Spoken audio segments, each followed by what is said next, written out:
Hello, everyone, and good morning. Welcome to our live feed update for October 11th. I'm your host, Aaron Armstrong, and with me today is Mari. How you doing, Mari? Hi, Taryn. Glad to be back for the live feed update. Um, we had some good conversations last night, so I'm excited. I'm excited to get into this. All right, we're going to get into it. We're going to tell you everything that happened yesterday on the Big Brother 22 live feeds. It was day 67 in the house, and we had a veto competition. Yep. Our favorite. Well, my Yeah. favorite. I don't know about Your anyone favorite. else. There you go. There It's you one of go. my favorites. It's between OTEV and BB Comics. I really like BB Comics. I love it. I love BB Comics. Yeah, I think also if we're looking at OTEV and BB Comics, we're looking at the results of those competitions.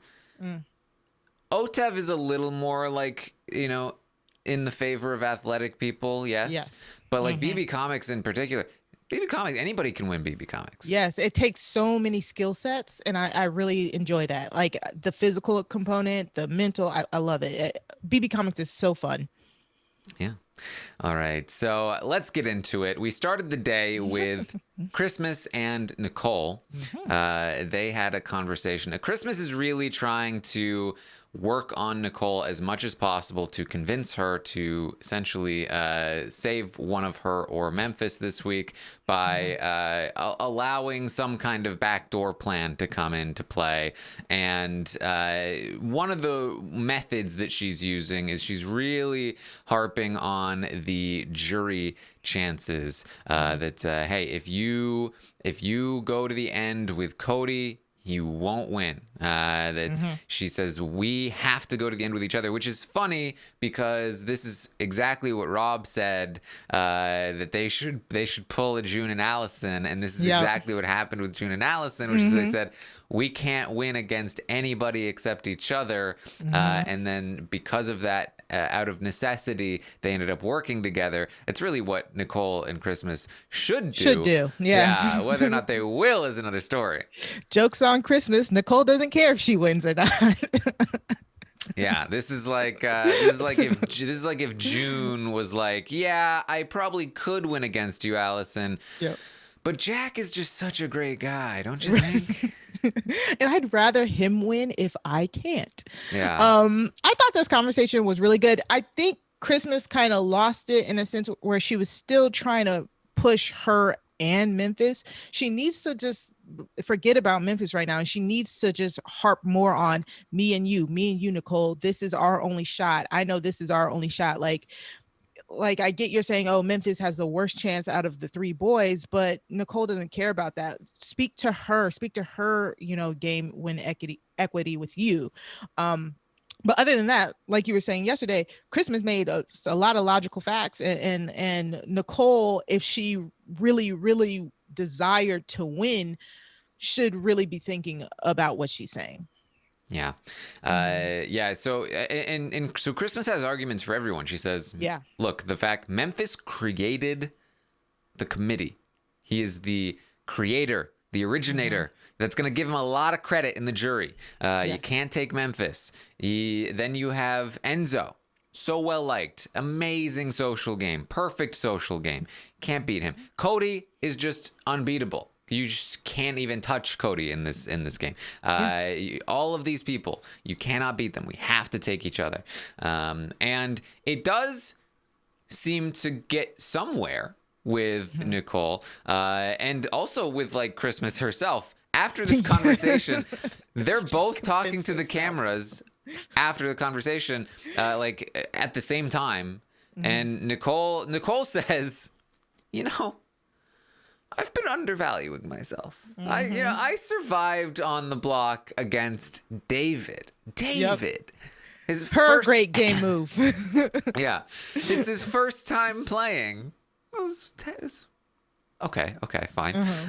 It's my third time playing. I'm a winner, and they kept me over him. That's an amazing game move that I did on my own. Yeah, even though I was at the mercy of 5 people. Yeah, it's hard for me because Nicole, all you're doing is pointing out the dumbness of your cast around you for letting you stay over a quote unquote rookie. But then again, she did get herself into that position to have that type of sway. But also, the main factor of Enzo keeping her was his loyalty to Cody. So it's such a mixture of a third of Nicole's move, a third of it of Cody / Enzo's move, and a third of y'all just don't have any sense. Well, my take on this is that this concept is way overblown. The concept of like, oh, you had this person on the block next to this person and you didn't take this person out, like what? Like, of course not. It's almost impossible for there to be two people on the block, and it's in everybody's best interest to take one of those people out, no matter who they are. And that means that generally how it works is if there are two people on the block, it's going to be slightly more beneficial for approximately half of the house to vote out one of the people, and approximately the other half of the house to vote out the other person. And it's just a matter of which side has more sway, which side has more influence. And so like this idea that like, oh, I can't believe that Tyler is on the block and they didn't vote out Tyler over it. Well, yeah, because for more than half of the house in this particular instance, it was better for them to keep Tyler than Ian at that point, and that has played out. Like, it really has almost nothing to do with who they actually are as the players most of the time. It's about where people are positioned. Exactly. And it's in Big Brother, apparently it's pretty easy to get people to vote against their own self-interest. So like you said, it's not really a move. But I mean, she is really like, she was huffing her own stuff when she was excited. She's like, I survived the block against David. I was like, okay, Nicole, like this Nicole, like, and we'll talk about her later conversations, like I do like the confident Nicole. I like the one who's like, I'm playing this freaking game. I love that. I don't like the Nicole who has to fabricate somebody coming after her in order for her to justify cutting them, which she said, which you guys acknowledged yesterday. Like she has to feel like she wants to feel like somebody's coming after her. She wants to justify her movements, and that is kind of very annoying to me.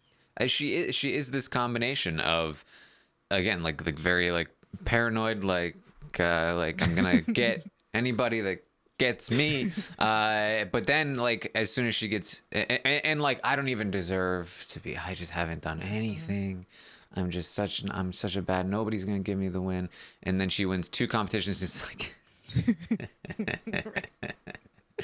I am the master of this game. I mean, look at me, I'm amazing. And you know, that has its has its uses in Big Brother. Yeah. And it seems like her real self and maybe her portrayal of herself might be at odds with one another, but once she's riding high and feeling safe, it's like her true nature comes out. Yeah. So she says she's crushing it. She says that ideally she gets to the final 3 with Christmas and Cody, because then she's guaranteed final 2. Now, the problem, though, is that would only happen if Christmas won the HOH, because then she won the veto, because then she would vote out Enzo over Cody. I talked about this last night. Even in this conversation to the cameras, she's unwilling. She says she's unwilling to vote out Enzo over Christmas if Christmas is the option, right? Like basically, if Cody wins the HOH and Nicole wins the veto, she's not going to vote out Enzo over Christmas, because then she's showing like she's like choosing Enzo over Christmas, or choosing Christmas over Enzo publicly. But if she's given no choice, if it's Cody versus Enzo and she has to evict one of them, then she would get to evict Enzo, and that would be ideal for her, because then she'd go to the final 3 with Christmas and Cody, and her hands would be clean. Right. Because as soon as you were saying that, I was like, wait, so that means in only one scenario she's able to vote out Enzo? And that's why she says, I mean, because of that, Enzo's basically guaranteed final three because the only way he goes is if Christmas wins HOH and I win the veto. Right. Oh, that's unfortunate. Because she's just too unwilling to stab him at 4. Her and Cody, I'm assuming we're gonna talk about. They're already planning on winning out. Yeah, I get you're right. Enzo definitely does just automatically walk to the final 3 because I feel like for Nicole, she definitely shouldn't want Christmas to win HOH. Like, I mean, I get she wants for the final 3 sake of it, but for that final 4 round, like you got to get past 4 to get to 3. Yeah, that's actually like because then Enzo and Cody might both evict her. Exactly. So, ooh, girl, that's a hard path to walk when you're not willing to cut throats. Yeah. And it is tough because if she did intentionally cut Enzo over Christmas, then she might put herself in a situation where Cody is no longer going to take her to the final 2 and instead take Christmas, who's the easier beat. And then she doesn't even have a chance to, and for all she knows, Danny is in the jury house, stumping for her. She doesn't know that it's not happening. Right. But for all she knows, she might have a chance at Cody. And worst case scenario, she gets second place, and now she's a winner in second place, which is still pretty good, versus getting cut in third place because she wanted to get a little cute with it and take Enzo out of 4. So it kind of makes sense, although, you kind of always want to see the bolder play here. And I guess that depends on how she feels about Cody, because I'm still a little on the fence as to, maybe you'll have some clarity. I watched it all, but I still am not sure who Cody would take to the final 2. I feel like Nicole is the best route, but him and Enzo have been so tight this game. I don't know. I don't know either. I've been inclined to believe. If I had to guess, my guess is Enzo. I think he's going to take Enzo. Okay, and that was my initial thought process until last night. Yeah. Yeah, but he could also take Nicole. And here's part of it too, is that I feel like Nicole just won 2 competitions, and maybe the one that ends up taking out Memphis, and like that's something, whereas Enzo has done almost nothing. And so that may, like, if on a personal level, if he's a little bit torn, he may go just because Nicole won these competitions. So it could go that way, but Nicole truly believes, she says this, I truly believe that Cody will take me to the final 2. Right. So for her, it's not worth the risk to stick your neck out for Christmas. Yes, exactly. Yeah. Because she'll have a 2 in 3 chance to get to the final 2 in the final 3, even if Enzo's there. It's just that she can get that extra 30% by swapping out Enzo and Christmas, but she's not going to go too far out of her way to do it when her and Cody are so much more likely to win that final 3 HOH than Enzo in the first place. So. So that's where it stands right now. We also got Christmas talking to the cameras, and Christmas said, and this is a little unfortunate, but Christmas, more self-interested than Nicole at this point. She says, yeah, thinking about it, the best person to sit next to in the end is Nicole. Yeah. And then I would then Memphis after that. So she needs to pitch to Nicole that hey, we should keep Memphis, work together as a trio. She would love to get to the final 3 with Nicole and Memphis. That would be her ideal. Exactly. And I think when she knows that people associate her and Memphis so close together. So that's the risk you run when you get to the end with somebody that people perceive you to have played the whole entire game with. Ask Cody, ask Tyler. Like, whenever you take that person that people think you guys have worked in tandem with, then that jury has to decide who they think did the more work. And Christmas, I'm sorry, they're gonna think Memphis did that work. So I do think that she's got it right. Nicole is the best play for her. The fact that she's even still considering Memphis, I mean, I guess this is pre-veto, but still, the fact that she's considering Memphis right now, she should be in the mindset one of us is going this week, and then like planning after that, but she still has a little bit of faith, I guess. But I think that's the hardest part about Big Brother when you're playing in duos or tight alliances, is once you get to the end, does it behoove you to take the person that you've been playing this game with, or do you cut them final three, make them the Rob Goddess, and then you walk in their blood through the confetti? Yeah. All right, and this is what I was talking about the other day, is that in recent seasons, it has been rewarded that you take your partner and then you also win. It's what Josh did. It's what Casey did. It's even what Jackson did. So that's true. But see, my thing with that though is that was the lesser, except for Jackson. Josh was considered the lesser to Paul. Casey was considered the lesser to Tyler, and they took them, and they got rewarded the win. But old school Big Brother would have been the opposite. Exactly. Like, that's funny. Exactly. And that's why I do feel like after Big Brother 16, after Cody takes Derek and loses, Steve cuts Vanessa. Yep. Wow. It really, we tend to see patterns like that, and when we have like such a strong pattern of be loyal, take your partner, even if you're the lesser, even if people are telling you you'll lose to them, still take them, and you will still win. You'll be rewarded. Then it does kind of encourage this kind of play. Wow. Yeah. So we get to the veto competition. It was BB Comics and Nicole won the veto. Yes, BB Comics. And I like how she talked about her strategy. And she's like, I didn't even realize what the comics were. She was just going, and she said she was just trying to complete it as fast as possible. I liked how she threw a little shade at Christmas, because Christmas said she was kind of goofing around and reading all the comics and trying to see hers and stuff. But BB Comics is one of those things that I've always thought, oh, if I played, I want to get, the order down, like whose comic is in which order. And then I want to then go back and look for the differences and stuff like that. And to hear Nicole basically, say that and just say like, broad picture, I was like, that's why she won. And that's why she knew, what to do. She did not. Did she win BB Comics on 18? She did. Okay. That's what all right. Yeah. I love that. Veto comp. That's so good. Yeah. I feel like did she play it in BB16 too?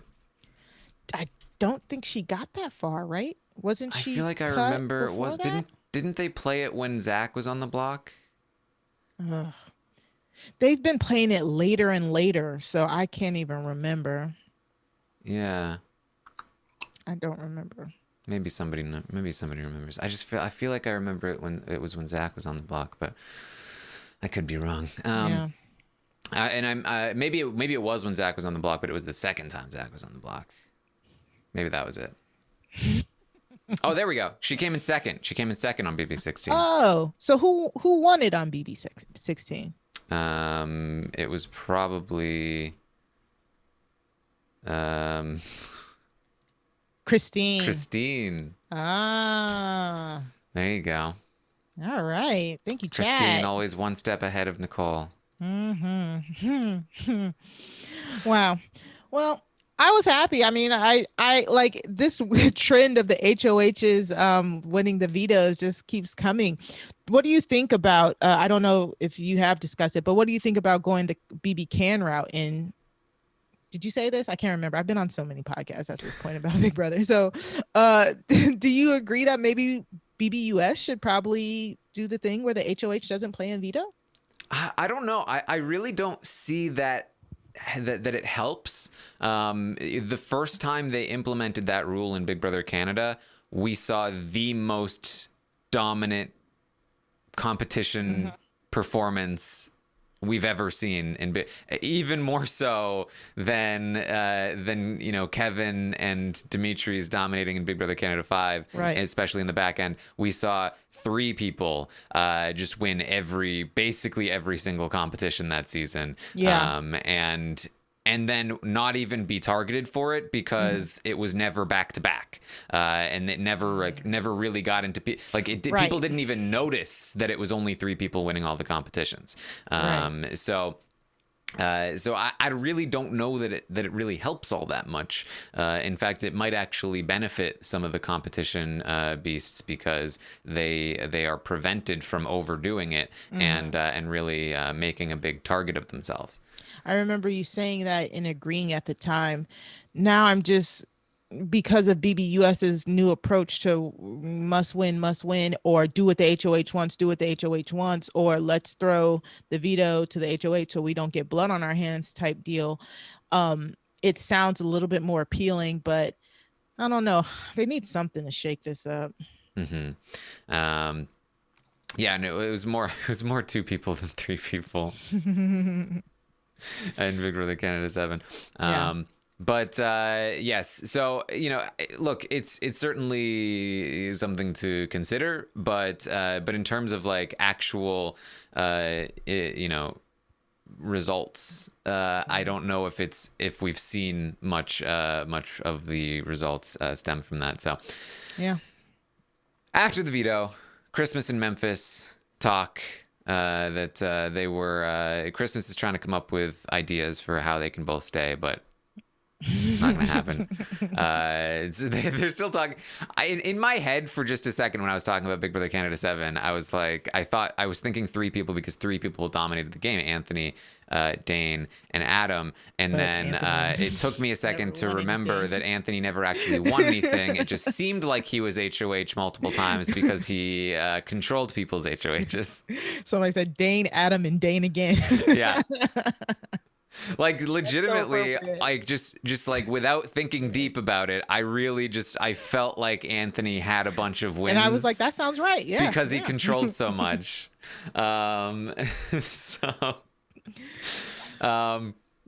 So Christmas is trying to come up with some things. I went over the comics last night on the Round table. the round table, just based on what Hamster Watch had for them. I'm sure we'll see what they actually look like on Monday's episode.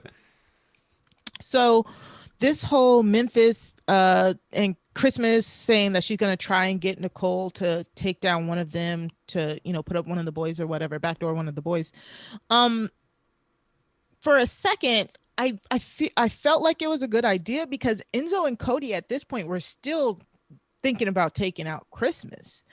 And if she takes Christmas down, puts up Enzo, the votes are still going to be split. Nicole should still decide who goes home, and she could still send out Memphis. I was thinking that could be a guarantee to get Memphis out the door, but Cody's done a really good job of telling her that we're going to get rid of Memphis because that's what you want. And as of last night, I'm convinced, but it's going to be a long 4 days. Do you think that Memphis and Cody and Enzo are going to get rid of Memphis, or do you think they're going to take the shot and get rid of Christmas? I mean, as of right now, I'm inclined to believe they will stick to taking out Memphis, but it's definitely possible that they flip. They have conversations today, where it eventually lands back on Memphis. Okay. But I'm actually, I've seen a lot of people saying like she should take Christmas down and put up Enzo to guarantee that Memphis goes. I'm not sure I agree with that, just because it's unnecessarily like burning Cody and Enzo, who are both staying. Right. And Okay. again, it's like you just showed them that you don't trust them at all. You're forcing their hand. Now at the final 4, if they have the option, am I going to evict Nicole or Christmas? Christmas is the easier beat in the final 3, and she's the easier beat in the final 2. if Nicole is not with us anyway, why are we taking Nicole to the final three? Why are we doing any of this anymore? Right. Maybe Cody would keep Nicole at that point, and maybe Cody can convince Enzo to keep Nicole, but maybe he wouldn't, because why would he trust that she's going to take him to the end if she doesn't trust that he will do what she wants this week when he's telling her that he will. So it's one of those things where it's like, I think she'll probably be able to get her way anyway, and she doesn't have to show tell Enzo and Cody that she doesn't trust them. Yeah. And I do feel, to me personally, I think if they get rid of Memphis here, if Cody and Nicole really want to like back to back, that is their best shot, because Memphis has been the one who's dominated these more mental question style HOHs, and we know that's just a lot of those are about to come up. So I really do think it is a good move to get rid of Memphis for everybody at this point. I mean, we're not gonna undersell. Maybe Christmas can pull out a random win, but like Memphis has just been very consistent this season. I don't see why you would want to keep him past now, except for if you think your path to the final is with him, which, Enzo and Cody have to decide if that's the path they want to take, which to me seems a little bit harder. Mm-hmm. Yeah. And I mean, this is a spot where basically either Memphis is true to his word and he would take out Nicole next week if he won, in which case it's probably best for Nicole to keep Christmas around, or he would go back on his word and he would actually take out Cody if he was if he won next week, or even Enzo, in which case it's actually best for Nicole to keep Memphis around. But because nobody can know for sure what Memphis will do, they can all agree, because he could go either way, let's just take him out, because he's more likely to win and thus more likely to potentially take a shot at either side, at either one of us. And so they're both feeling pretty comfortable with letting Memphis go here as of right now. Yeah. Because for me, I kind of see it as, if Memphis goes this round, I mean, it almost feels like it's going to be a walk for Cody, Enzo, and Nicole. That's what it feels right now. But again, Kira won in HOH, so anything could happen. Yeah. So Cody, Nicole, and Enzo talk. She just lets them know she's not using the veto. Memphis is going home. Memphis, Cody, and Enzo talk. Memphis is like, Christmas is spinning out, man. She's losing it. She doesn't realize that she's going home this week. Like, she's done. And Cody and Enzo are just kind of looking at each other like, ooh, he doesn't realize he's going home. Yeah. Yeah. And what do you think is their best play? Just tell him on Wednesday or Thursday, or? Yeah, I mean, I think, generally you want to wait until the last minute, maybe even just in the goodbye messages. Memphis is not the kind of person that's going to, I think, have, hurt feelings or anything. I think that if they just go dude, you're too good. We had to take you out over Christmas. I mean, come on. She's not going to win anything. She's not going to win the final two. Of course we had to take you out. Cody should just dust off his speech to Beast Mode Cowboy. Yeah. And also, and to say and Cody especially can say, I knew about the wise guys stuff. I've actually had a secret final two with Enzo since the beginning. And so, basically I was just one step ahead of you. And I think that's something that Memphis will appreciate. He'll be like, that guy. So yeah, I don't think it's going to be too big of a deal. Yeah. So Enzo and Cody, they do talk, and Enzo asks, is this really what's best for us? Because Memphis is not going to take a shot next week. And Cody says, well, it depends on whether we can convince Nicole. If we can convince Nicole to keep Memphis, then maybe we'll consider it, but it's not worth burning her, because it could go either way. Because Memphis could turn around and cut me anyway. And Enzo agrees. Yeah. Cody, sorry. Yeah. Cody was saying either way, he thinks that he would be the next target if either Memphis or Christmas got power. So I think this was a good conversation. I like we said, they have another what 4 days, 5 days, whatever, to solidify their decision. But I like that they are remaining open to what could possibly happen. I do like that it's not just a boot order. Cody and Nicole talk. He says he lets her know that Christmas is already telling Memphis that she's going to convince Nicole to use the veto. Nicole's like, she's so annoying. She asks, she says, is Enzo going to cut me next week? I feel like he's going to cut me next week. He's like, never. He was never going to do that. He hates Christmas. And Cody brings up, he says, like, look, cutting Memphis does nothing for me. I hope you know. It's like cutting Christmas is beneficial to me. She's like, but are you still willing to do it? He's like, yes, of course. If that's what you want, like, I'm going to do it. At the end of the day, she is easier to beat in competitions, and so it's might actually be the better move to keep her around. Yeah. And this is a great conversation to point at this is how you can tell if your alliance members like values you as a like partner or alliance member, because like Cody said, getting rid of Memphis, it helps him, but not as much as it helps Nicole. And this is what you do to make your alliance members feel safe and feel like they can trust you and want to depend on you. Like I said on a previous podcast, when Nicole and Danny were not getting their way in that early jury portion, they should have had their antennas up that something is not right. Like, we are not being as valued in this major alliance as possible. But now that we've gone past the committee phase and we're now breaking it down into like our final threes and our final twos, giving up somebody for your final two or your final three is a good look, especially if it costs you nothing.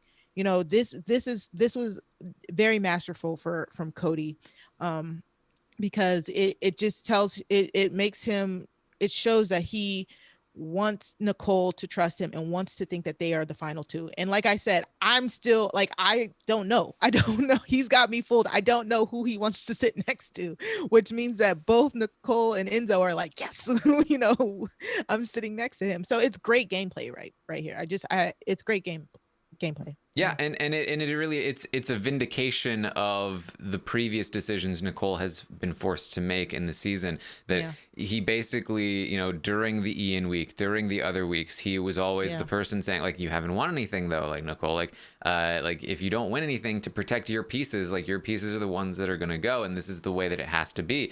And she was like, she had to accept it. And now that she's won something, he's not going back on that. He's saying, you won this HOH, and so I want to respect what you want, because you did this for me. You protected me this week. So now I want to return the favor to you. And it is exactly what she's looking for. Exactly.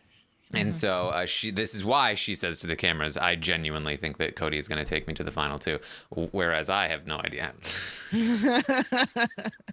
We're all out here scratching our heads. So yeah, it's good. And the fact that I'm also applauding it is because, to me, in my brain from watching Big Brother, this portion of the game is where you should be able to make ruthless cuts and people be like fine with it, as opposed to like earlier in the game, if we want to keep with this alliance stuff. Like, that's what I'm saying. It's like if him and Enzo did this move and got rid of Christmas instead of Memphis, like, again, it, like you said, it doesn't help them with Nicole. But as a player, I'd be like, okay, I get it, because you try to move yourself higher.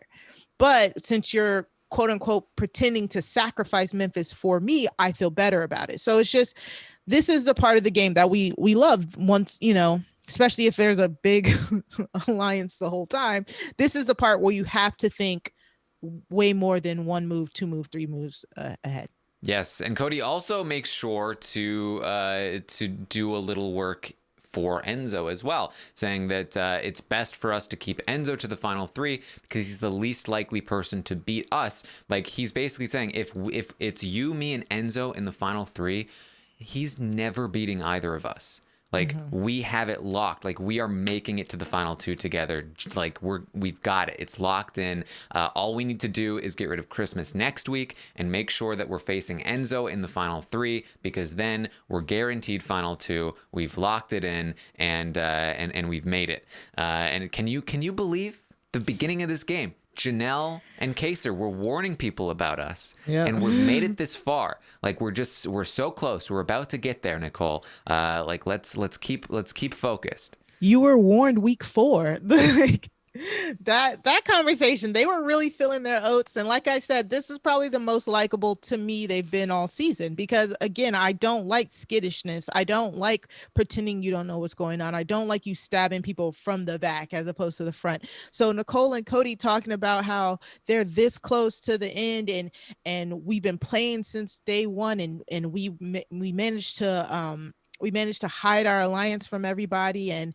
if they really do get to the final two and they get to say all these things, I hope they say it exactly like that. I hope they fill it with the confidence and the cockiness that they deserve, because honestly, at this point, this has been such a predictable season and such a just upsetting bootless and boot order and season. Like, at this point, I want to see the two of them sitting in the end, because that's what this season deserves. That's what you guys deserve, because like they said, you were warned and all of you guys did nothing to prevent this. So, I mean, I get people are still out there hoping that Cody goes home some way or somehow next week. But at this point, that might be even more disappointing to me than them making it to the final two, because at this point, they deserve it in my eyes. But, everybody doesn't have to think like that.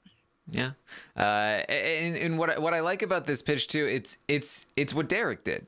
It's what Derek did to Cody in their season. Hey, we get to the end with Victoria. Of course, Victoria will take me, but she's not gonna win. We get to the final three with Victoria.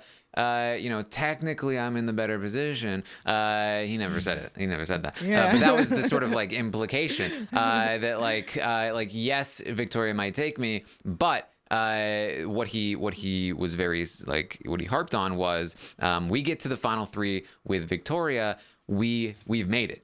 We're gonna win that final three HOH, and we're gonna take each other, and that's it.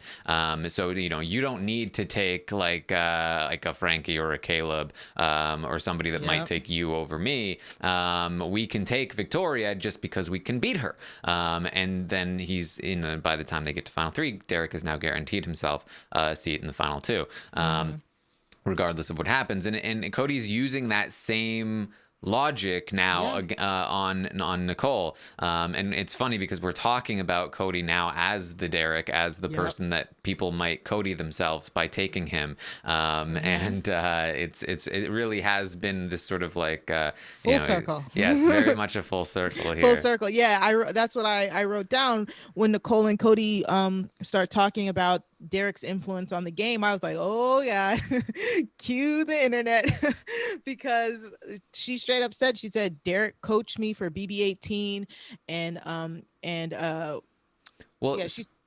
so they were saying that they feel like by playing with Derek that they have learned from him, and that they have figured out better ways to play the game. Yeah, she said Derek trained me for 18 and he trained you, and now we're fucking good. So and it is amazing, because Cody is, like Nicole said, you are the Derek of the season, and he said, when I played 16, I would just be myself. I would gather information and I would give it to Derek and he would process it. That is literally what Cody has done all season. He was the person who got all the information from everybody. He didn't have to do much processing, let's be real, because he kind of just won everything and was aligned with everybody. But he did apply what he knew to get out the people that he needed to get out, especially like I said in that early jury phase, when he convinced people to get out people against their own self-interest. So it is amazing to see that. And this whole talk, I was like, you know what? I'm on board. I want to see it happen. I want to see Cody and Nicole get to the end, because honestly, at this point, that's all that we're looking forward to. But I want to ask you, Enzo is good with days, right? Isn't he? Is he good with days? I mean, he has not studied as much as other people. Like Okay. when you listen to Nicole study days, like Mm-hmm. she will rapidly run through like the third time this happened was on this day at this time, Wow. so on and so forth. And Enzo, it'll be like you ask Enzo a question, Enzo will be like, "I got this. It was day." Because it was this on day 44, so this day 48 is when that happened. Yo, that's it. And it's like, yes, that was right, but like you can tell, like it's more A work little for slower. Enzo. Mm-hmm. He's a little slower to the draw. He has not studied as much as Cody or Nicole. So I sometimes these question competitions, all you need is enough. Like the bar is so low that anybody who's done just a tiny bit of studying has an equal chance to win. Yeah. So it's probably like the Final Four veto veto where they do like Mm-hmm. the punching thing to get the The punch. days. Yep. Mm-hmm. The questions are so easy. It's more about the punching. Mm. That he's probably going to do fine on something like that. But if it's like a points competition, like a before and after with tricky questions, or like something, because an elimination quiz competition is more crapshooty because you get one question wrong, you're out. And Yeah. after 4 questions, there's a winner. And, like sometimes you're just guessing your way through and you just happen to win. Or sometimes you just happen to get a question that you don't know right away and you screw up and you're out. Whereas points, the person who has studied the most is more likely to win because they have more opportunity to rise above people who might not know other questions. So like maybe somebody who knows a ton of stuff gets the first question wrong, but then gets all of the other Mm. 6 questions right. Yeah. Whereas, somebody else might get the first one right by guessing and then only gets 3 more right through guessing as well. So it really depends on what kind of competition it is and how it works. Yeah, because we don't see we don't see the web one until the final three now, right? Like Like the big, the big yeah. wall, yeah, and like now that's final three. And we used to have that in the small scale, like on in the backyard, and the who went out on this day. That used to be smaller, and that used to be the veto. But now, yeah, it's been like a physical component, like the running the bases. Remember, like the running the bases, for the days, the punching. Hmm. Yeah, they Big Brother made questions physical. Look at that. Yep. Yep. Hmm. So Christmas tells Memphis, hey, just make sure you let Nicole know that Cody will beat her in the end, and try to convince her that like you might take her and so on and so forth. Like just she's still trying to do that stuff. And meanwhile, Nicole and Enzo are upstairs. She's sharing some of her wine with him, and she gets caught by Christmas. She's oh my god. Now she's gonna be mad at me. And then they spend like 2 hours complaining about Christmas. The Wine Alliance. That was funny. Like that was hilarious. You were in there for so long, yo. So long. I was like, oh wow, y'all really have never gotten away with anything in your lives, and it shows. That was funny. Yeah. And Christmas was mad. Oh my Mm. God. She ugh. Nicole was like, Christmas told me a story about her season, and they were in the final 3 that she caught Paul and Josh in the love room at what was the love room at the time, or what is now the love room, but back then wasn't the love room, it was a different room. Yeah. But she caught them in there for like 5 minutes, and she was like, that's how I knew they were gonna take each other. Like she's crazy. Like she won't. If she makes it to the final, she's never gonna leave us alone. Um, Christmas rewriting BB19 history. I was done. I was like, really, really, lady, we're not gonna say how you told them that basically, you guys can go on. I want my boys to win. I'll grace bow out and talking about how she could or could not have a crush on Paul. I was really like, come on, Christmas. Come on, Christmas. We all saw it. We all saw it. And then I feel like they did tell her. Like she acted Oh like she yeah. didn't figure it out till that moment. So I mean, she's acting like she didn't tell them. It's okay. I yeah. don't want you to choose me. Like, okay, okay, Chris. So, uh, there's also people are really really into this whole Christmas and Memphis. There's a clip going around. They feel like they might have kissed. I don't know if you've seen this, Mari. Wait a damn minute. So in the key room in the dark, they were kind of joking around, kind of flirt. Let me tell you this. I've gotten a vibe. I think many people have gotten a vibe. But I don't think they kissed. I think that so basically, like Memphis whispered into her ear like a Dane Cook joke, and then she went and whispered something into his ear, and people kind of thought they heard smacking, like the smacking of the lips. If you listen closely, that it's more like a clicky, like a mic getting hit kind of noise than it is a kissing noise, and I am much more inclined to believe that it would be a whisper. Now, that doesn't mean that I don't think things couldn't have happened at some point, but I don't think it happened there, and I think the people who are asking me my opinion on it, there you go. What's Memphis's status? They are both currently in relationships. Okay. I don't think they're right. like I think they're both like they're not like super long term, I don't think, but yeah, they're both in relationships, which is I think there's probably like some chemistry there that neither of them have acted on, but is just there, and that's probably where it will end as far as the Big Brother house goes, but like that's just speculation. That's disturbing.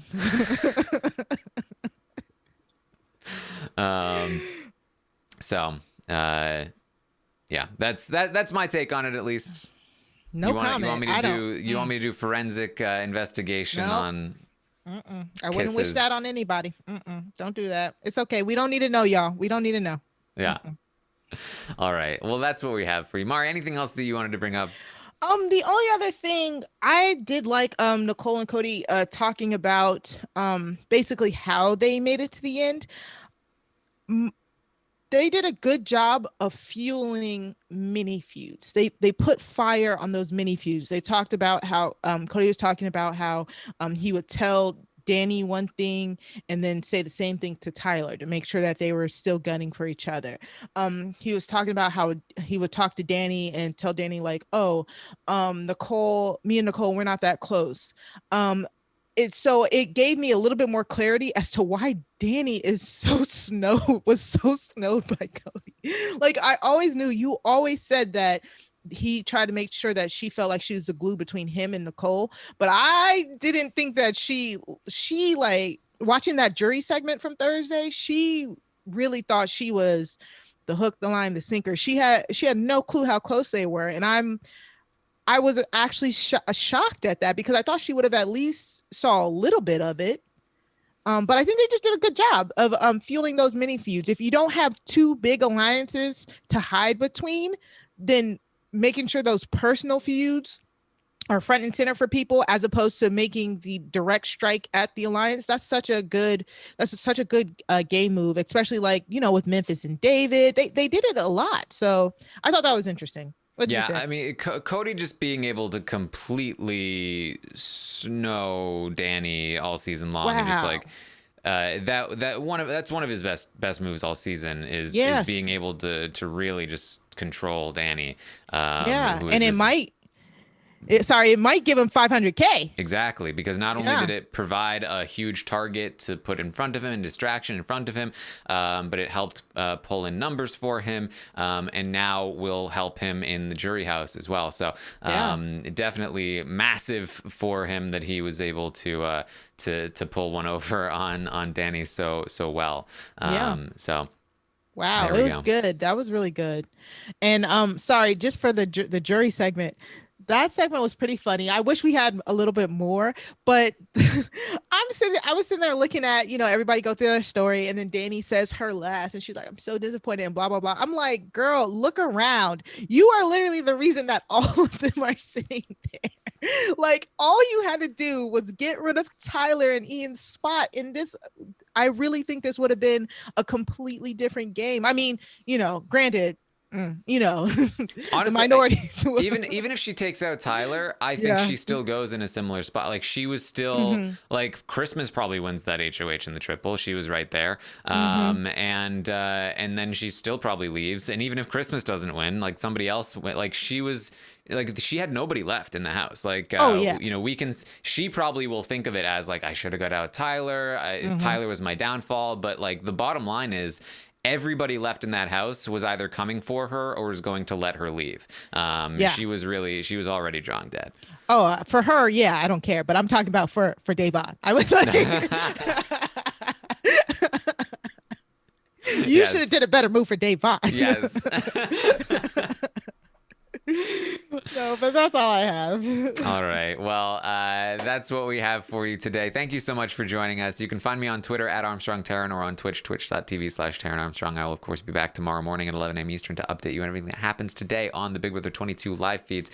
Also, tomorrow, there will be an episode, and we'll recap that episode. So check that out. And then Tuesday, we'll have the Stock Watch Roundtable, and we'll have some fun with that. We have the slop was on Friday. We had some fun there. The Emotional Intelligence podcast did finally drop this yesterday, so you can check that out.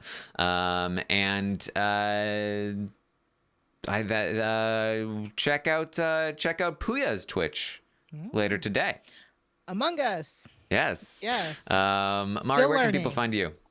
All right, you can find me on Twitter at Mari Talks Too Much. That's 2 like the number 2, and that's, like I said, that's where I'll be. Like I said, I won't be tweeting much Big Brother. I'm gonna keep it real with y'all. But the Bachelorette starts on Tuesday, and Amazing Race starts on Wednesday, so that'll probably be what I'm tweeting about. I'm also watching like a lot of Netflix reality stuff. Like, I love everything that Netflix puts on. I'm watching Deaf U right now. I finished up Indian Matchmaking. It's been amazing. I'm finding ways to maximize my TV time since I no longer watch Big Brother. All right. Well, that's what we have for you. Thanks again for joining us, and I'll see you next time. Bye, everybody.